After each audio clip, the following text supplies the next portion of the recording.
Vivek Ramaswamy has been burying Nikki Haley in the last couple Republican debates. And here's some highlights of him doing so. Starting with the third debate. Take a look. Joe Biden's son, Hunter Biden, got a $5 million bribe from Ukraine. That's why we're sending $200 billion back to that same country. The fact of the matter is the Republican Party is not that much better. You have the likes of Nikki Haley, who stepped down from her time at the UN. Bankrupt or in debt was her family.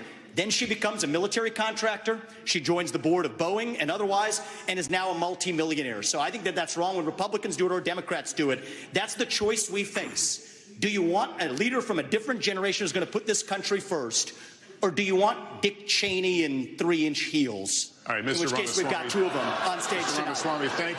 Well, I want to laugh at why Nikki Haley didn't answer your question, which is about looking at families in the eye. In the last debate, she made fun of me for actually joining TikTok while her own daughter was actually using the app for a long time. So you might want to take care of your family first. Leave my daughter out of your voice. Adult daughter. The next generation of Americans are using it.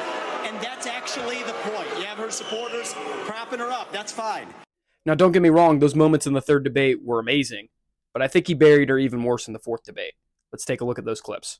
One thing that Joe Biden and Nikki Haley have in common is that neither of them could even state for you 3 provinces in eastern Ukraine that they want to send our troops to actually fight for. Look at that. This is what I want people to understand. These people have, I mean, she has no idea what the hell the names of those provinces are, but she wants to send our sons and daughters and our troops and our military equipment to go fight it. So reject this myth that they've been selling you, that somebody had a cup of coffee stint at the UN and then makes $8 million after, has real foreign policy experience. It takes an outsider to see this through. Look at the blank expression. She doesn't know the names of the provinces that she... And Nikki Haley's campaign launch video sounded like a woke Dylan Mulvaney Bud Light ad talking about how she would kick in heels. At the first debate, she said that only a woman can get this job done. That's what she said. After the third debate, when I criticized Ronna McDaniel after 5 failed years of leadership of this party and criticized Nikki for her corrupt foreign dealings as a military contractor, she said that I have a woman problem. Nikki, I don't have a woman problem. You have a corruption problem. And I think that that's what people need to know. Nikki is corrupt. This is a woman who will send your kids to die so she can buy a bigger house. This is the problem. Using identity politics more effectively than Kamala Harris is a form of intellectual fraud. And it actually needs to end. There's our donor puppet masters wielding their puppet right up here tonight. This is how this game is played. The puppet masters put up their puppet.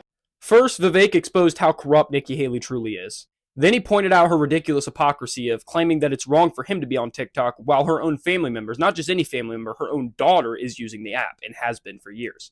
Then he pointed out what might be the most embarrassing part. Nikki Haley can't even name 3 of the provinces in eastern Ukraine that she wants to send troops to. And yeah, the nail in the coffin was him telling her he doesn't have a woman problem, Nikki has a corruption problem, and then holding up a sign that says Nikki equals corrupt. The thing is, Nikki Haley was actually a great governor of South Carolina, and she had a choice, either be a true conservative or follow the money and follow the corruption. She didn't choose right.